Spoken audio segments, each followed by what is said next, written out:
Hello to you and a very warm welcome to today's edition of Revisited. Medellin, the second biggest town in Colombia. For a long time, the most dangerous city in the world. For years, it was where the biggest drug cartel in the history of drug trafficking was based.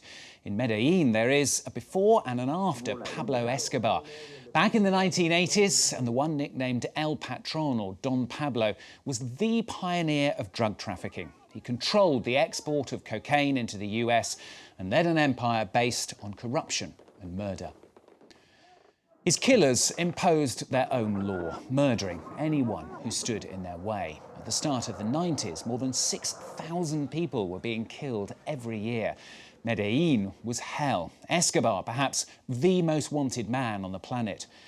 Escobar was eventually killed by the army in his own stronghold in 1993, the authorities hoping it would be an end to the era of violence. But other groups soon took over, and the fight for the right to traffic drugs resulted in a gang war without mercy. For years, relentlessly, the Colombian authorities tried to dismantle the network, setting off on a crusade against poverty, including new policies which promoted social inclusion of the poor. So, did it work? Well, the economic capital of Colombia has become a showcase for infrastructure and new technology. Crime has definitely decreased, but the drug trade still does well, with a multitude of armed gangs whose leaders keep a low profile. Medellin remains more violent than the capital, Bogotá. Well, here's our report from Pascal Mariani. It's a Saturday morning in a poor district of Medellin.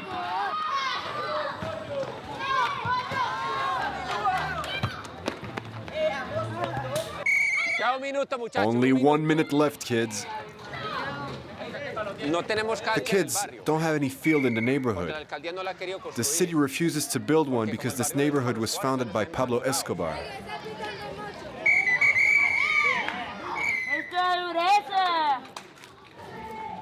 "30 years ago, the boss of the Medellin cartel gave this entire district with 400 new houses to the city's poor. The barrio hasn't stopped growing since.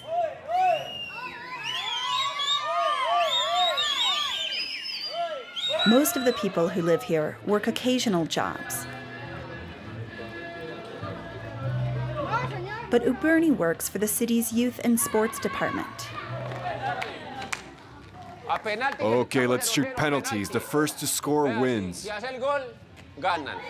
He takes every opportunity he gets to teach the kids. Let's give him another try. Kids, life always gives us a second shot. Let's give him a chance to score.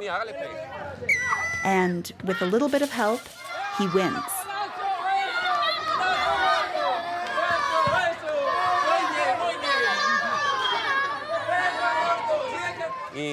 This city has a heavy history of violence, but we have to do whatever we can individually, from wherever we are, from our neighborhood, our family, to do something so that violence ends.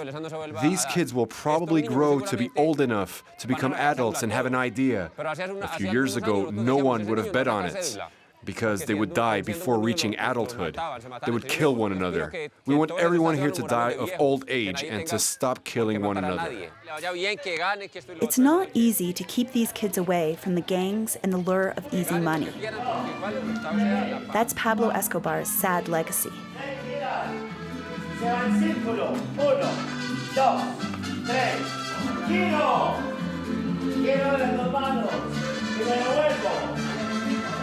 Luz Mary has lived in the barrio for 30 years.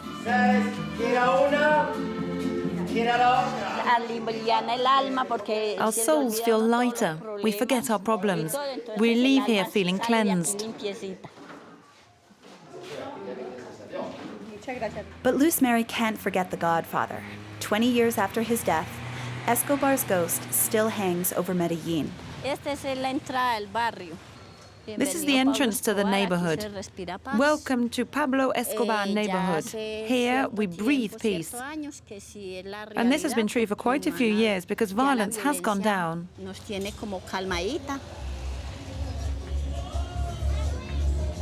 Luz Mary used to live in the city rubbish dump. She was a trash recycler. A single mother, she raised her 5 children in the house Escobar gave her. This is my house, and these are the rooms with all my mess. I sleep in this room.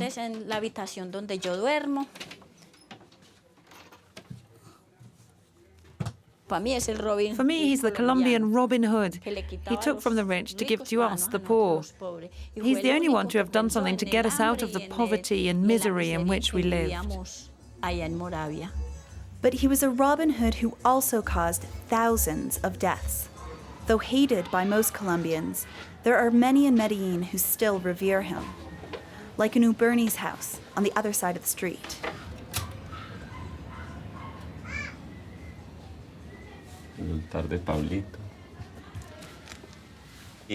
This is my daughter Valeria. How was school? Did you have all your classes? Yes. What do you want for Christmas? A tablet. I haven't got enough money for that. Yes, you do. WBERNEY took a loan to redecorate his apartment. He gets a pension from the army for his time spent in the military. He lost an arm fighting against the FARC rebels. He's now the head of the district association. It takes up all his free time, and he tries to find support wherever he can.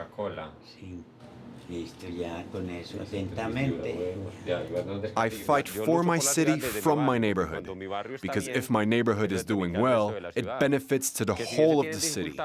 Even if we still have problems, we work every day from each household so that Medellin can become the best city in the world. With a population of 3 million, Medellin is a hyperactive metropolis. The country's second biggest city after Bogotá, it dreams of erasing its bad reputation and showing the world a new face. A bit like this monument on the Central Plaza. Botero's initial sculpture was destroyed during a terrorist attack. But a few feet away, the maestro made a new work, identical to the first, as if trying to start anew.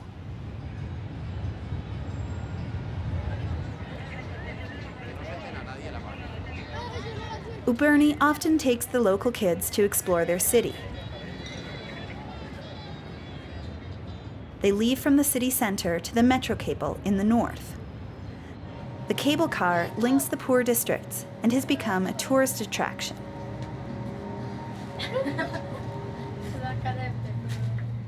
These neighborhoods have the same needs as ours. But we can see that here the state has invested. Nobody would have imagined investing in this kind of neighborhood before. But the best investment the state can make is to give funds to our kids. It's cheaper to invest in kids rather than having to spend money later on delinquents. Some of these children have often been exposed to violence before. Mum works in transportation, and my dad, he's not alive anymore. They killed him on his way to work. It's hard to find a family that hasn't suffered a murder or a disappearance in Medellin. A memorial museum has just opened in the center. Luz Mary has lost several family members.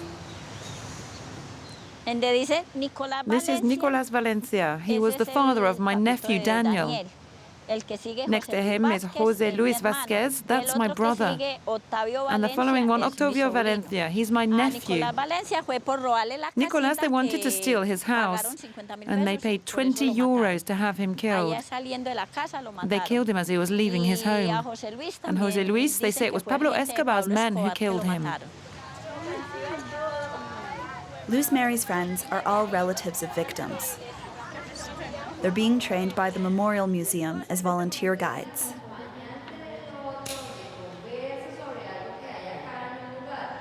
In 30 years, more than 80,000 people were assassinated in Medellin. Gang wars, drug violence, murders, and state executions. The work of remembrance is underway, but the violence hasn't stopped. There were another 900 killings last year.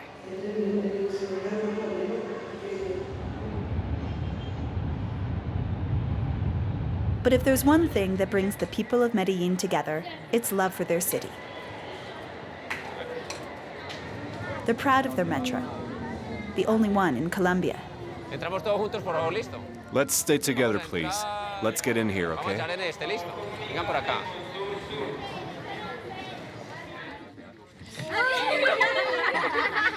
Medellin is Colombia's most unequal city. But in the metro, at least, there's no social discrimination. The gap between rich and poor is crossed at a few stations.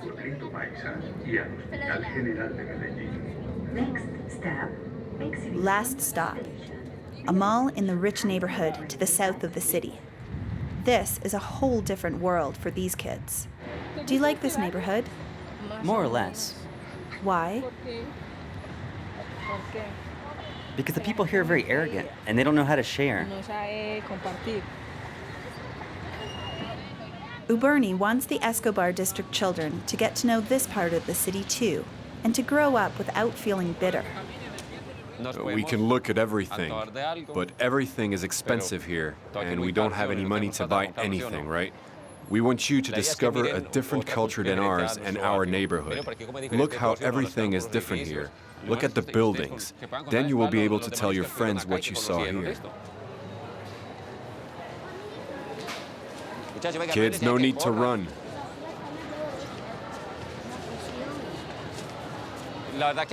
This place has a lot of money.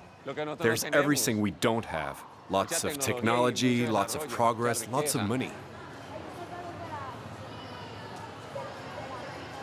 Okay, since we're a whole bunch and we don't have much money, I'm going to buy you an ice cream, but you keep it cheap, okay? But temptation is everywhere. It's all a question of money. Dad, I asked how much a tablet costs. How much? 400. It's the cheapest. You know I can't.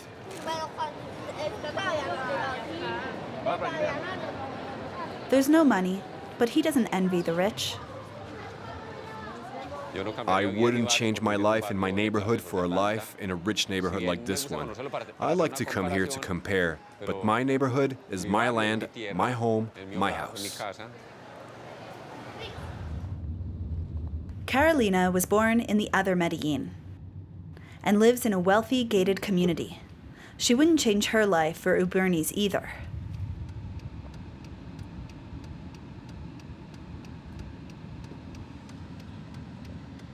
The city has changed a lot. We have a strong network of new businesses and many creative things. Usually they're run by very young people. They finish university and start a company immediately.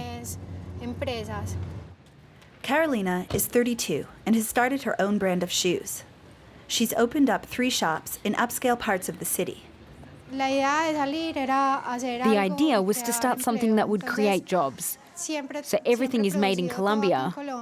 I import the raw materials, but everything is processed in our workshops.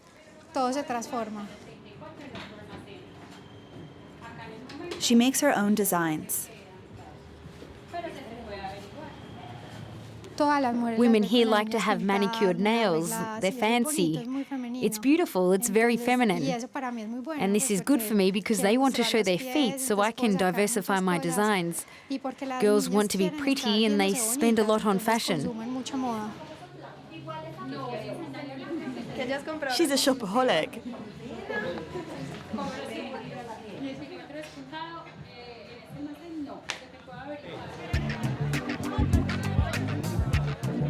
At night, the Poblado district gets moving. In Medellin, partying is a traditional way of life. Carolina and her friends now feel more at ease and can relax and have fun in the city's fashionable bars.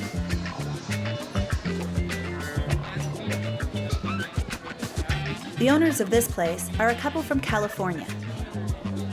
Rob and Carmen came here 5 years ago. They run 2 restaurants in Medellin, which would have been unthinkable for foreigners only 10 years ago. Life in Medellin is very easy. The people here are very special, very warm, and life here is good. It's a different city from what it was in the 80s, and it's a completely safer city. It's improved massively, massively.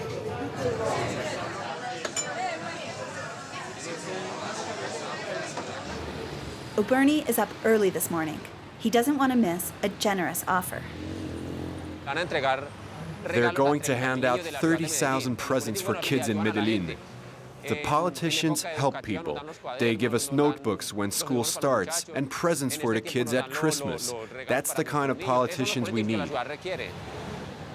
Jesus Aníbal Echeverri, a member of the city council and candidate to be Medellin's next mayor, is met by an adoring crowd. Thanks for the high school, Jesus Aníbal. Thanks for the high school.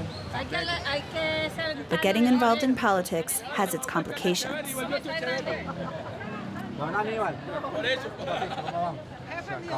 Someone stole money from the Environmental Protection Office. They stole it, the money for the gymnasium. We've denounced them. The highlight, though, is the handing out of presents.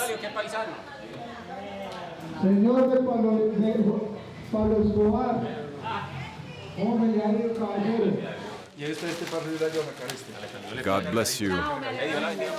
The leaders from each district leave with campaign posters and voting instructions. That's how politics work in Medellin.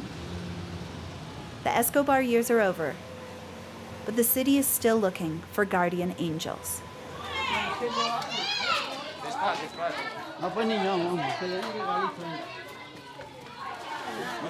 Hey kids, good afternoon. Look at these presents. They're from someone in the city who loves you. It isn't a computer or an iPad, but it's given with all the love in the world.